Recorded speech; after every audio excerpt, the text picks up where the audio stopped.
Thanks, Skylar. Good morning, everybody. Welcome to our biweekly Subspace integration sync. Today, we're going to be talking about integrations with the Polkadot and Kusama networks, the archiving that we are doing of the parachains there. And we're also going to talk about a little bit about Subspace.js and validating the data that's coming in over these networks. And we might talk about some other integrations we're working on as well. Serge, if you don't mind starting and giving us some update on the parachain backup process, the new chains we've added. Sure. So on Polkadot parachains, there was no updates, but on Kusama, I have added Sakura and Crust. And by now we have all the parachains, live parachains covered by Relayer. And yeah, there was also a small update on Relayer. I have added additional logs for transactions for extrinsics. So we have like a better visibility on the status of extrinsic, and like if it's not successful, we can easily identify that.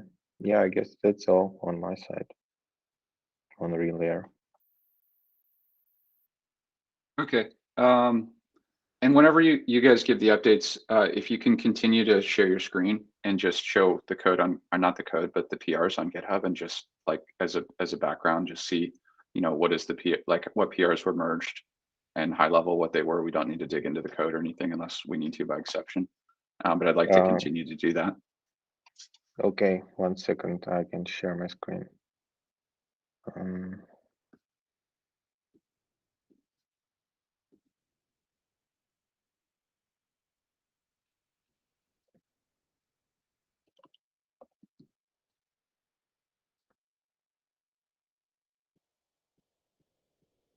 You can see it, I guess.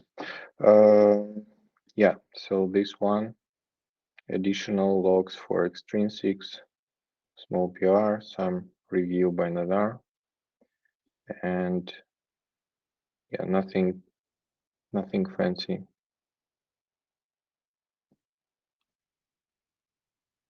That's all.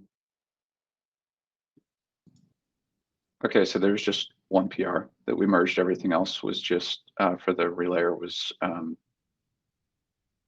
Yes, for the Relayer, yes. There was some also PRs on our Terraform repository. 1 second, I will show you. To add Terraform DO droplets repository. So where we keep a Docker compose for archives.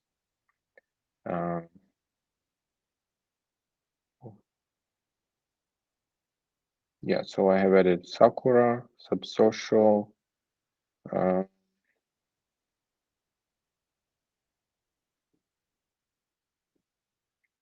it looks like this, just copy pasting to create like a Docker container and start archiving.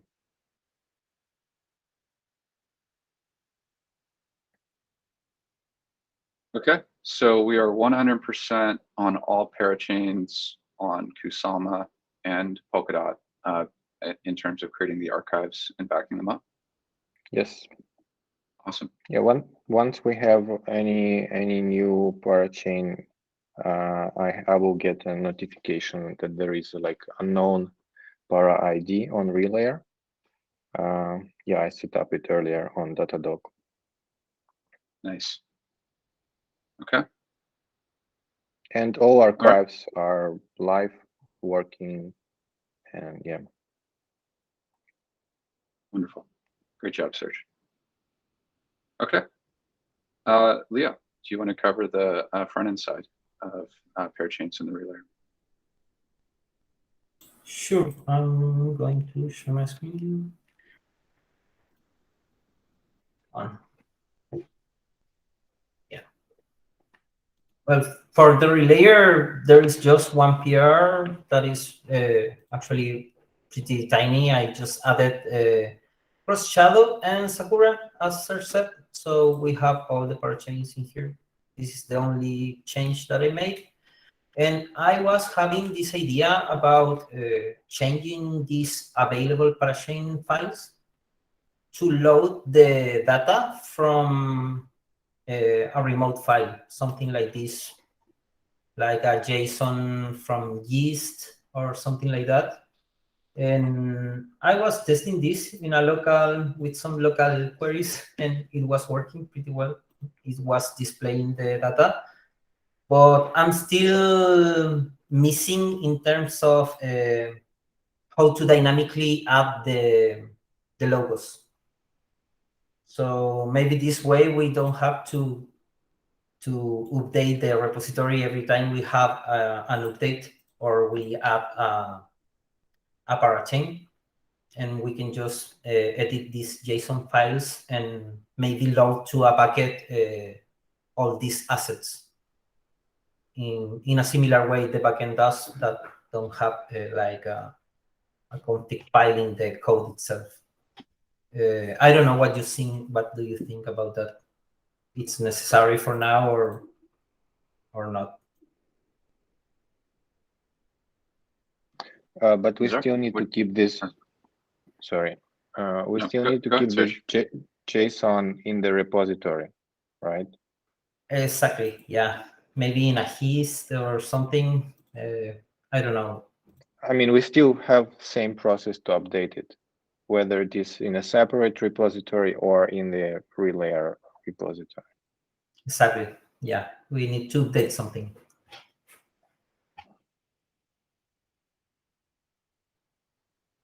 Any comments in there? And do you want to do this or just or we can let this for the future, for future updates? Zara, do you have any thoughts on this?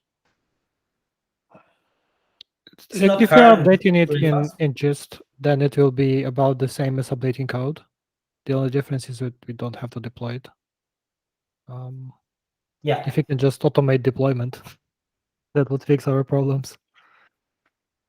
Yeah, actually, with this, I don't need exactly, as you said, to update the CDN or anything. What's involved in Sure, I think- automating deployments? Sorry, Jeremiah? What is involved in automating deployments? Like, why can't we do that? No, we can automate the deployment. Yeah, we can do that, and not and forget about loading this remotely. I don't think should be a problem. Can we do that through GitHub Actions? Or is this a Terraform thing? No, it's a Cloudflare thing. So it should be able to do this because Wrangler is an npm package. So we can create an action to install Wrangler and publish the new app to the CDN. Yeah. I think that would be a more long-term solution than just loading it, like pinging every hour or something. Okay. And just that actually for the relayer on Subspace.js there are no changes. And actually, I was working basically in the Subspace desktop. I don't know if we want to cover this in this meeting. Yeah, we'll cover that on the apps call. Okay. We can talk at the end if there's any blockers or open issues about that. So I had a question, Leo. You had mentioned dynamically fetching the parachain data as opposed to manually updating it. I know we've talked about this a couple of times. What are you thinking on that right now? Is there something blocking us, or do you have any ideas on how to make that happen? No, I got a local branch actually. I was looking for it. With these changes, it's really tiny actually. It's just loading and fetching this data and having the assets in another bucket, in a public bucket. Shouldn't be a problem. There is a logo in Polkadot.js apps. Where does it come from? In Polkadot.js apps, You have to submit they it. come, yeah, they come from the app itself. Yeah, you have to submit the I mean, logo. if it's like deterministic where it's located, maybe we could just load it from there somehow. You mean like reusing an existing asset, right? From Polkadot. Yeah, I think that it's we can do that actually because the names of the icons on Polkadot.js are the same names that the blockchain itself. But as far as I remember, they can have different extensions, like PNG or JPEG. I'm not really sure. I maybe have to validate that, but it's probably. Maybe talk to the Polkadot guys. Maybe they will add to JSON some URLs. Okay. If we do that, are we gonna, are those consistent? Like, is it gonna render nicely? Yeah, it should because it loads up a PNG and we are putting a white background, a black background in the background itself. So yeah, I think that should work. They shouldn't be like bad misrendering or touching the borders and anything. Okay. So just, can you just kind of walk me through how that would work, Leo, from how it would be automated at that point? Just refresh my memory, please. Like the fetching. Like, does this mean that we would not need to push any code, like to change the front end? It would just automatically happen? Yeah, actually, this is the file that we have to change, and we have to remove all these sections and just create a fetch to a public URL that has a JSON file, and we just JSON.parse, and we can have this array remotely, right? And I think that is just that the hardest part is having all the assets like in a dynamic way, more than the parachain's description itself. This is the easy part. The complicated part are the logos for each chain. Just that if we can have a standard way to query this logo, like Nazar said, should be easy. Okay, so the way you're describing it, the front end is kind of stateless with respect to the parachains, and it dynamically fetches them when it loads in the browser from Polkadot.js. Okay. Yeah, actually, in here I got the code that I haven't pushed. I was just testing this as an idea. So I get the chains from environment variable that contains the URL for the JSON files. So in this case, I am loading the testnet relayer parachain for Kusama and Polkadot from 2 different files, and loading in the config itself. So I merge this array, and I have all the parachains available. It's just that. Okay, that makes sense to me. Does anybody else have any thoughts, or does that sound good as a way forward? Yeah, we can remove all this. So if we keep it on Gist, then we are losing like the advantages of Git. Like if there is a breaking change, like URL is broken, then you have to go to the Gist and manually fix it. You cannot just like revert commit as you do with Git. Well, it is still Git. You can still see the history and revert it, but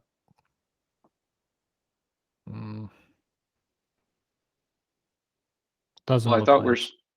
I thought we were saying we're getting rid of the GIST because we're just going to fetch it from the Polkadot.js GitHub URL to build for the this. assets. No, We can do there that is for no. the asset, but for the config, we have to create our own JSON. So we still have to have the config. Yeah, because And we need the feed IDs and some data that is kind of locally. So that config still has to get manually updated. Yes. Yeah. Okay. This is not exactly what we discussed previously, because yeah, someone has to update it anyway. Okay. It's I guess just I a thought. Yeah, matter. sure. Yeah. Yeah. Yeah, for Okay. sure. We need to at least update this manually. I was just under the impression that we could do this from like the config generation could entirely be dynamic and stateless, like from querying the chain and then querying Polkadot.js apps, but we still have to update that manually. Okay.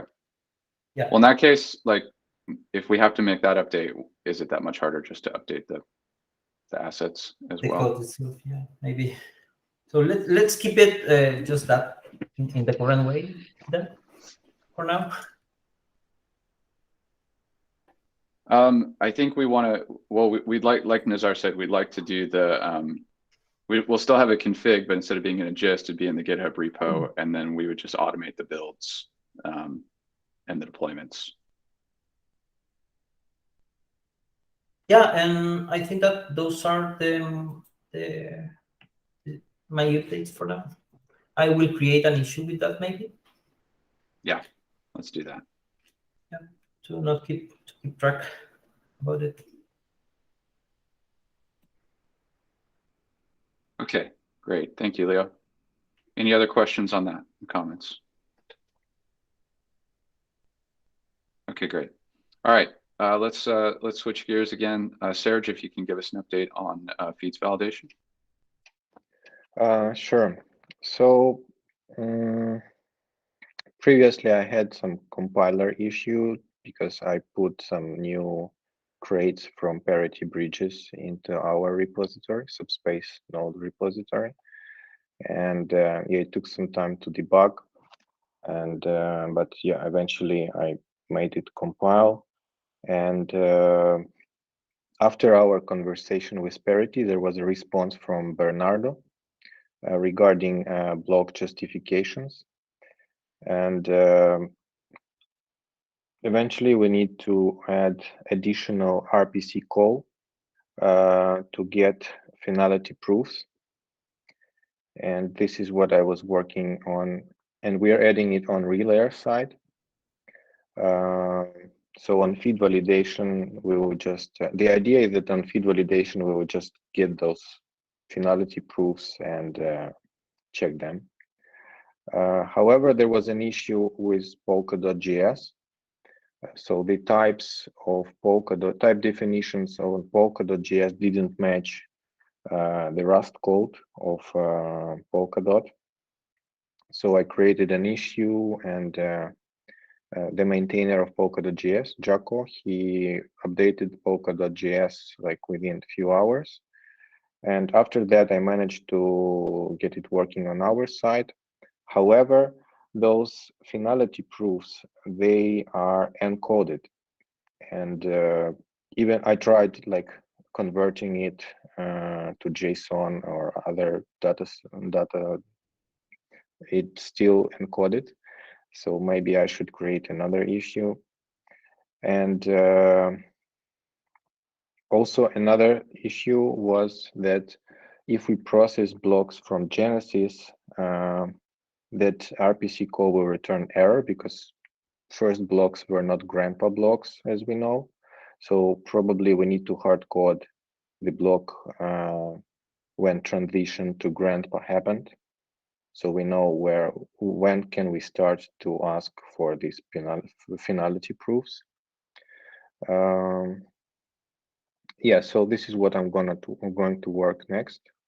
First, decode the proofs, and second, identify which was the block when transition happened. We still need to figure out how do we handle those earlier blocks that are not grandpa blocks. Yeah, but for now we can just assume they are valid.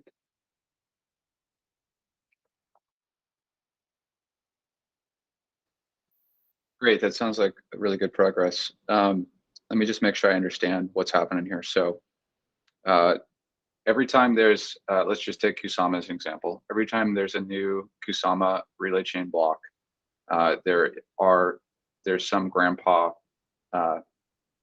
commitment, I guess we'll say, that's included in the relay chain block header, or some votes that are included in the relay chain block header.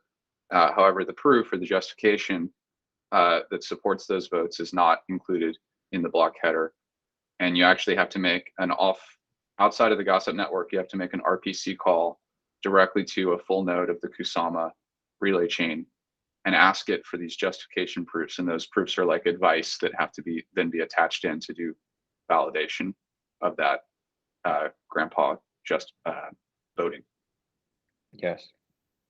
It's even a little bit different because the justification only appears later after the block was produced, so when it was finalized. So by the time the block itself is produced, there is no justification yet.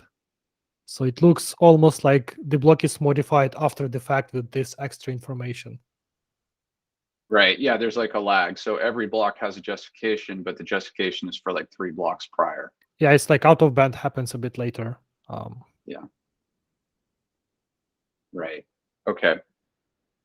Okay, so what you're suggesting, Serge, is that whenever we have the relayer import these blocks into the feed, that it will actually go fetch this advice, this justification proof, and then attach that to the Look. put it into the feed data store itself. Yes. And these would be, again, like out of sync, like they would be like lagging a few blocks behind. So it'd be like the justification for the one that was committed within the block, or are you going to try to get them back in sync with each other? It shouldn't, because the blocks that is finalized should already have justifications. Otherwise, it wouldn't be finalized. Yeah, And we are only subscribing to subscribe. finalized blocks. Yeah. Right. Okay, so we already have a delay built into it, right? Okay, so we can get those. Got it. So even though they're not in the block, they're still available in the network. Okay. So where can we fetch those from exactly? Can we get them from on finality? No. There is like a RPC call.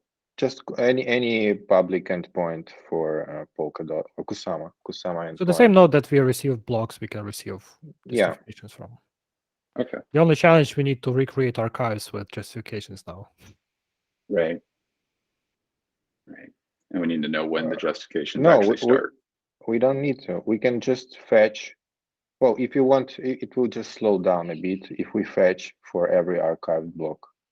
Well, it will be almost like if we are fetching the blocks themselves. Yeah, If but you it will have still like work. 0.5 requests per second, it will take a while. Okay. And what do these justifications look like? Like, what's their size and their shape? So this is what I'm trying to understand. That's why I want to decode them, because currently it's just bytes. Okay. I thought it was just like some Schnorr signatures, like an array of Schnorr signatures, something like that. Mm-hmm. Well, maybe it's. Or at least that's the bulk of the data. Yeah, I don't know for sure at this stage. Okay.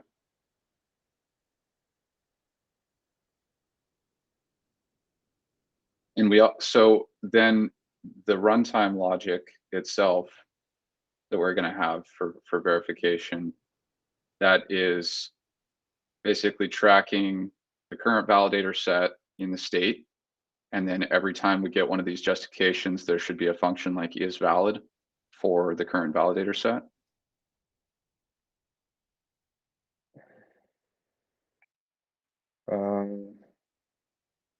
For the current validator set for a particular block. So I think palette grandpa should handle this under the hood. We just initialize palette with initial authorities.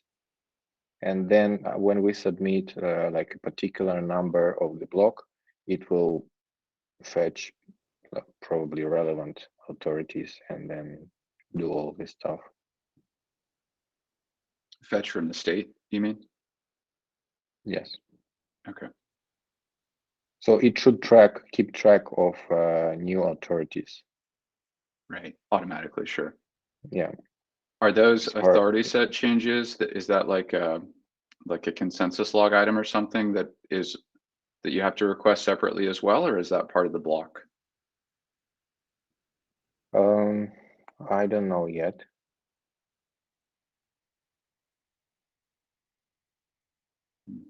I think Right. Bernardo said that justifications that are in the block, when we subscribe to finalized heads, we request a block, and that block will have justification field.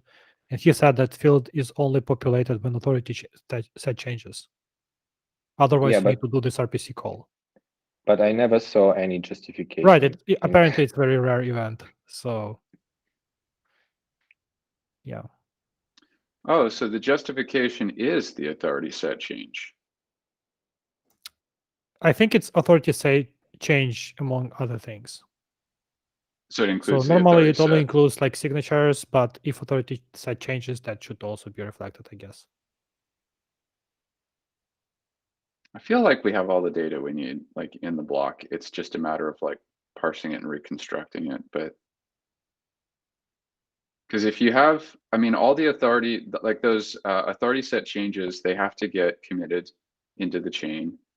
And you could reconstruct the current authority set from those changes. And then the signatures are basically, because aren't the babe validators and the grandpa validators conjoined? They're like one and the same. Maybe In- selection is different, but they should be like from the same bigger set. Right. Okay. Okay. Well, it sounds like we're making progress. Serge, I'd like you to make this, if you haven't already, this should be your #1 priority to continue working on this It and is. keep moving it forward. Great. Okay. So whenever we have this working, then in the runtime, so in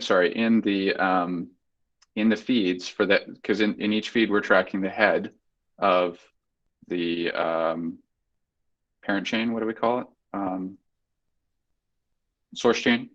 That will basically, there's a state commitment to that as well, like a state root commitment in there, or is it just the block header that we track? Like the block header hash, I mean. Currently, I don't track anything like that. But yeah, I think probably we should at some point. Okay. Yeah, so what we're going to have to do then, so just to think ahead a little bit, the next step is going to be in the feed for any particular relay chain. We're going to have basically track the latest state root that we've received from that block header, and then that way we can use that as storage proofs. So anybody can say, hey, this is the state of this parachain as of this feed, and then we can have validation, like a Merkle proof, basically, of that state for that parachain. Can't we just store the, I don't know, object ID of the latest block? Then we can retrieve the block and state root and everything. Seems more universal to know the latest block. We can store the object ID for sure, but then in order to verify a proof, we have to import the block each time. But if we just store the Merkle root, I guess we can store them both. It's going to make the proofs a lot smaller. Like if we store the state root.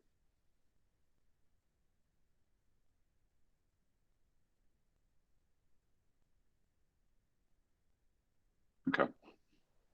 Still a little bit out. We can talk about it more later. Okay. Great.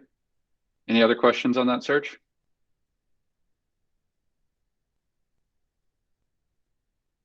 All right. I think you said you had some questions about Subspace.js you wanted to discuss for NFT integrations. Yes. So while I was working on the example for state mine, state mint, and did some integration with Subspace, yeah, I noticed that when you put object using Subspace.js, you just receive object ID, and but you don't know if your extrinsic was successful or not.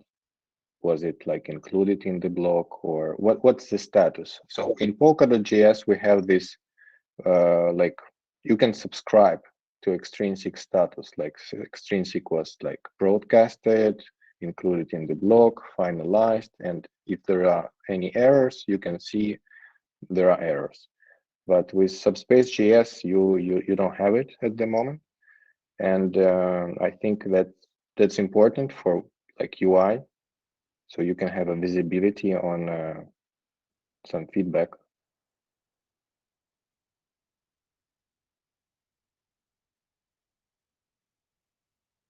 Correct me if I'm wrong, but I think the way it works, it will return you object ID when it's already fully confirmed. No, it returns right away, I think. Almost right away. No, it Actually, checks that it's in the It's- block. it's validating if the status response is in block. Yeah, After it checks that- for the event. It waits for the event. When event is object submitted, then it only returns you. Oh, Excellent. okay. Good to know.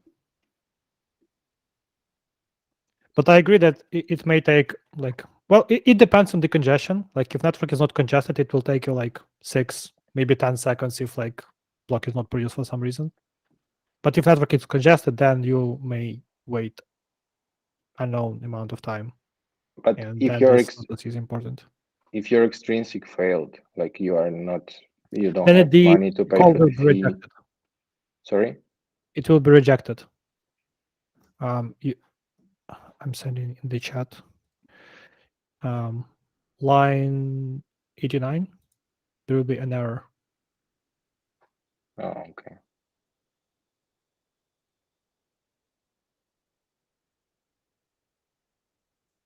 Okay, so just to recap all this,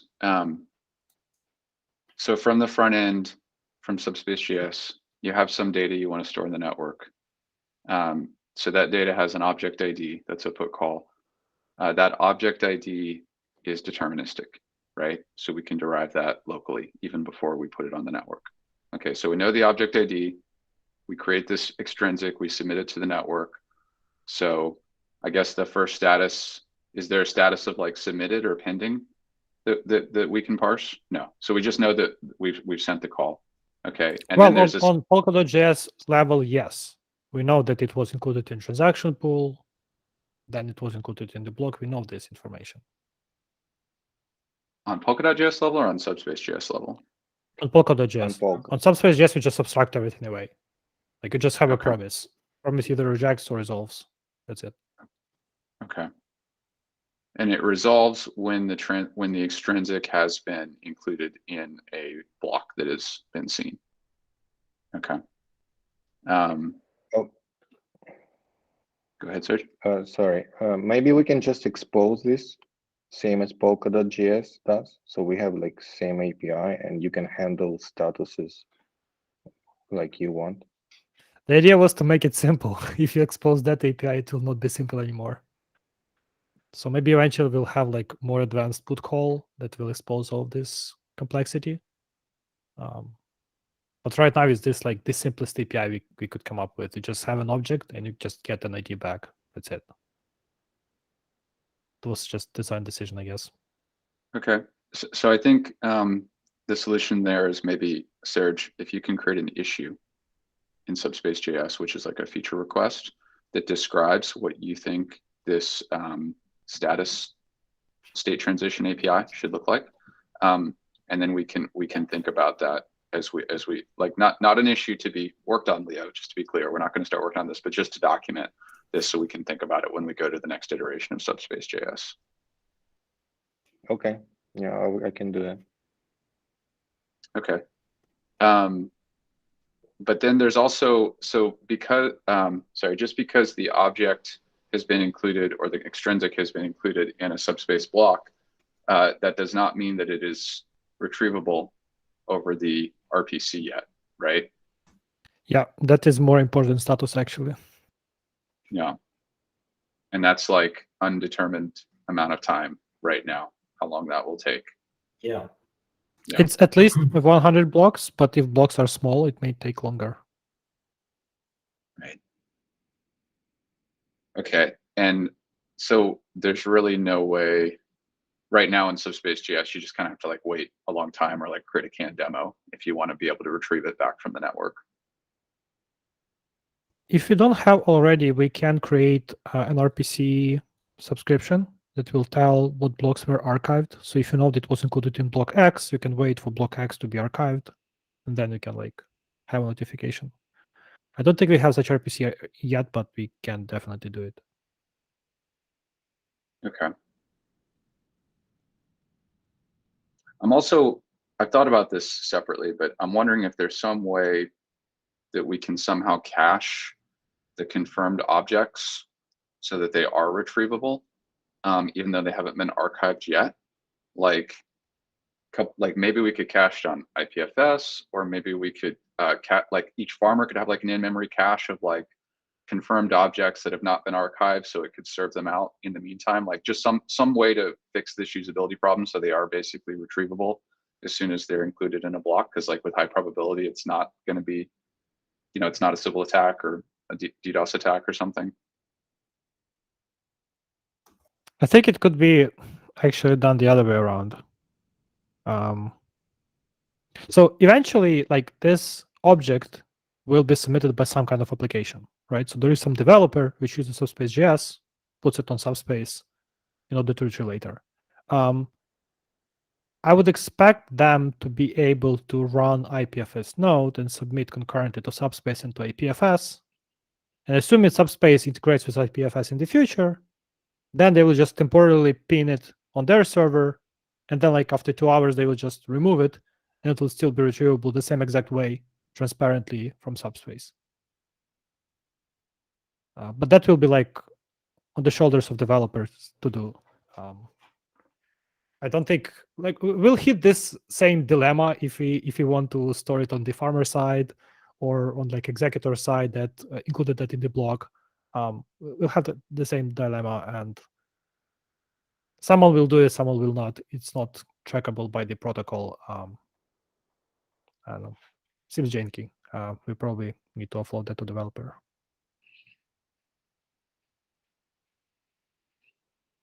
Yeah. That's like you said, that is a lot of work on the shoulders of the developer, and the whole point is to make it simple for the developer. I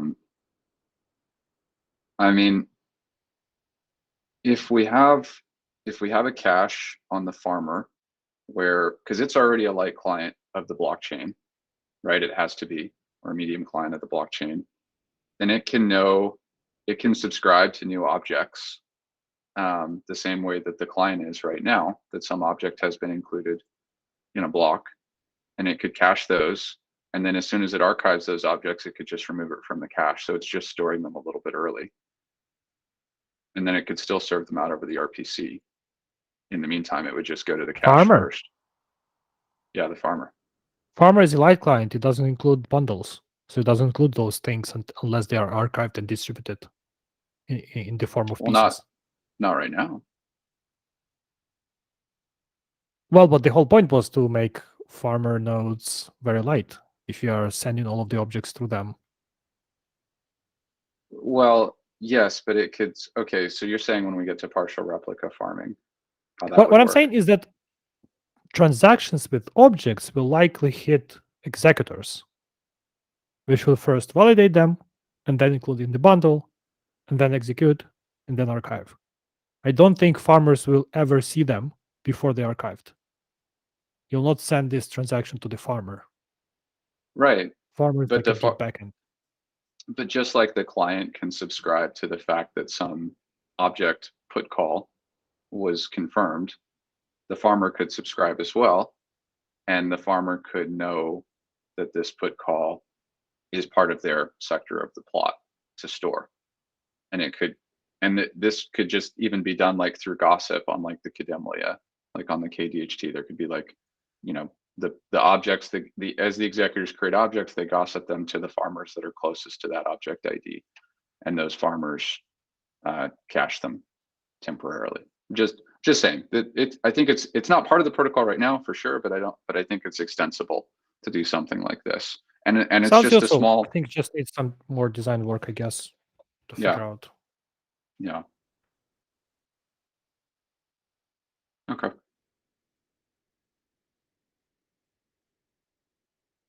Okay, Serge, anything else on this topic? No, that's all. Leo, anything you wanted to add about that? No, I was just thinking a tricky way to maybe query some progress of the archiving, but I was working in that in the subspace desktop, but no, I think that should not work.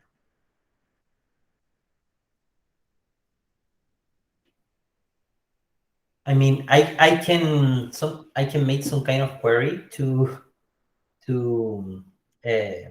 validate every how many blocks we are archiving in the current network. Well, I But can that create a should mean subscription. like make a I lot can of create queries. RPC subscription for this purpose. So you can get like notification that this block was archived, this block was archived. Right. So if I know the block that I submit the string and I have this range of block archived, maybe I can do something to show progress percentage, something like that. Or how many blocks around on how many blocks will be the next archival process, something like that. Will be not so exactly, but it will show something to the user at least. I think this is basically like a progress bar in Polkadot.js apps, but for like current segment, like how it fills up and then it Yep. gets archived. Fills up, gets archived. Oh, I think that actually would be useful to put into the Explorer, because that might make this more understandable for people what's actually happening. So yeah, I think that would be a really good endpoint to have, and then we'd want to include that in Polkadot.js. Mhm. And then it's just exposed in Subspace and the Block Explorer and the Farmer. I think that would be useful in a lot of different cases to expose that information.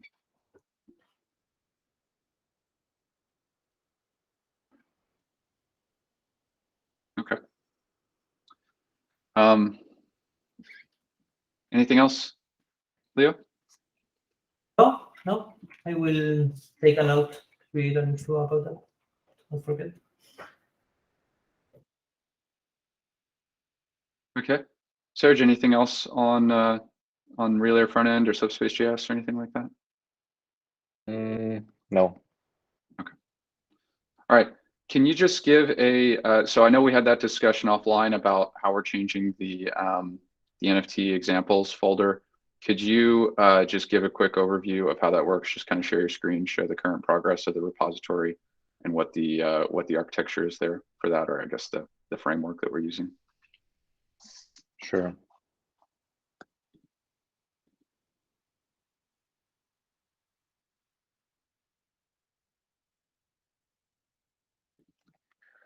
Okay, so yeah, Subspace examples is the name.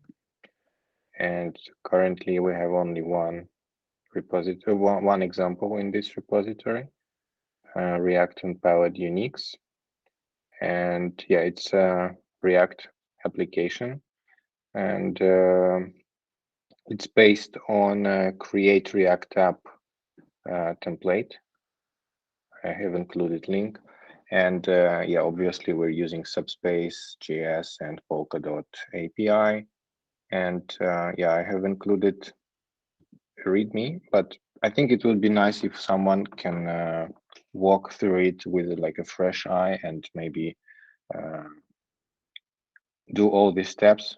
Maybe it's clear to me, but it won't be clear to like a new person. But yeah, basically to run it, you have to specify nodes, node and farmer endpoints in the env file, and then yeah, run npm or yarn start, and you can specify the target chain, the chain where you mint NFT, the chain with pilot Unix, state min, state mine, or west mint by default. Yeah, you can specify as a query parameter here, similar to how it works in Polkadot.js extension. And yeah, that's all. If you want to check the code, we can go there. Can you just open up the source folder briefly? Just kind of show us the structure, how it's organized. Sure.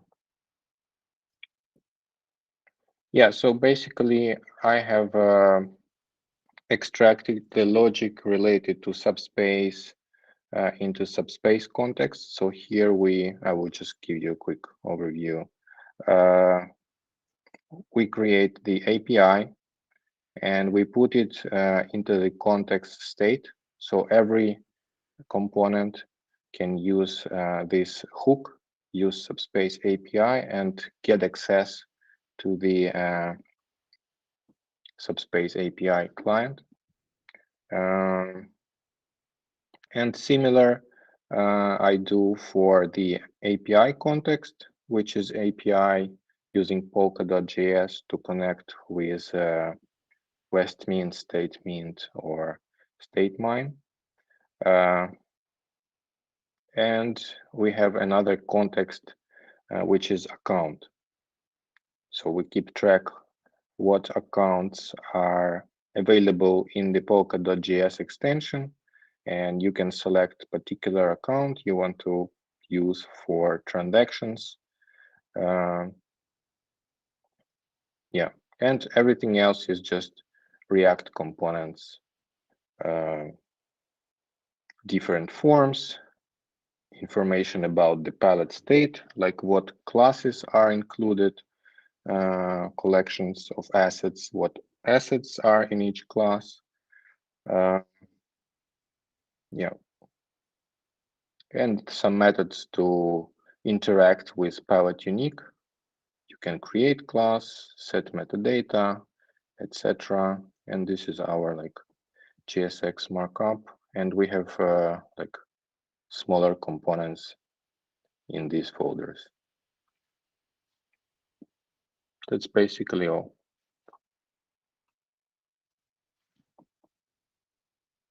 Great. Thanks for the overview, Serge. Any comments or questions from the team on that? Pretty straightforward. I got a missing implementation in there.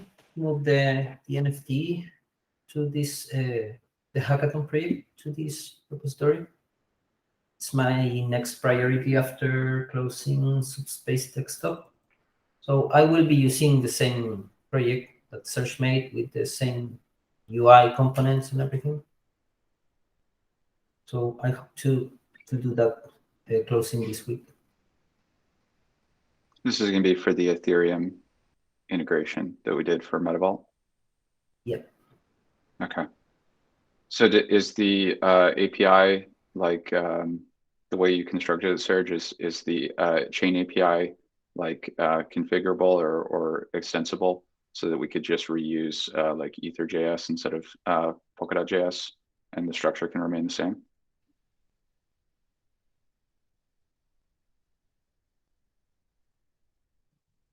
Is it a question for me or Leo? For you. Sorry. Yeah, you have to create a context similar to how I did for StateMine, StateMint.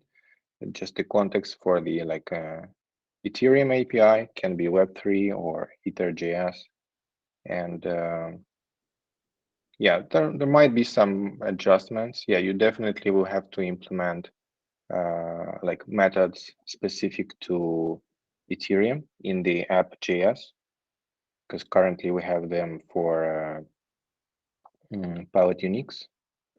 But yeah, apart from that, everything should be the same. Okay, so there's kind of a notion of API contexts, and then there's a notion of account or wallet contexts as well that you tried to make fairly generic. Yeah. And you also will need a MetaMask integration, of course, instead of just Polkadot.js extension. So the wallet context right now, or the account context, are really only supports Substrate or Polkadot.js extension? Yes. Okay. And Leo, are you planning to, are you gonna have to just like copy and paste this and then change the names? Or is there some way that we can inherit, like reuse the templates so that we don't have to like maintain a bunch of separate versions of the code? Oh, I think that at some point they are pretty much similar, but I have to check how to implement this context for MetaMask and the wallet provider. Yeah, so should be pretty similar. I'm going to check how much it changes, but we'll probably have different form fields because the NFT format is different from Wallet Unix. So yeah, it needs to be separated, right, in the same repo. But I will try to keep the same format for everything. That's what we talked with Serge.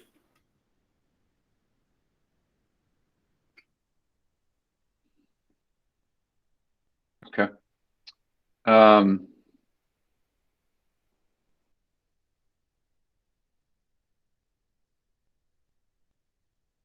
I forgot what I was going to say. Okay, I guess that's it. Oh yeah, the README.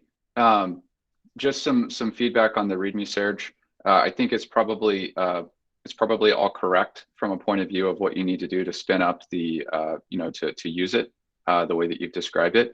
What could probably be expanded on is a little bit of context as to like what is Subspace, what is Subspace JS, what is the purpose of this for somebody who's coming in from the outside.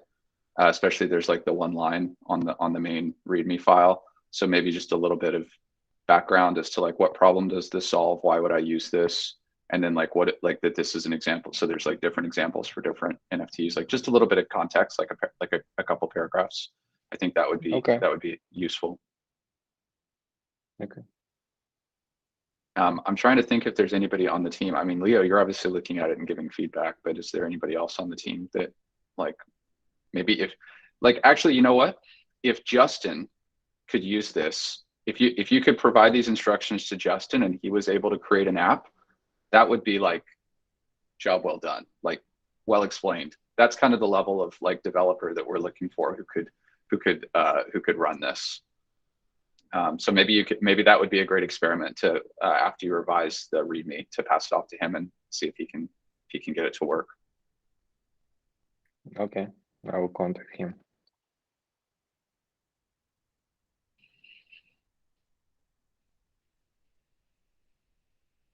Okay. Any other topics we need to cover today?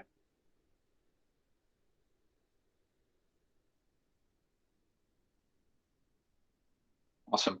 Okay. Well, it was great updates. Thanks for all the hard work and the great progress and everything, guys. Thanks everybody for watching. Hope you enjoyed. We'll see you again in 2 weeks.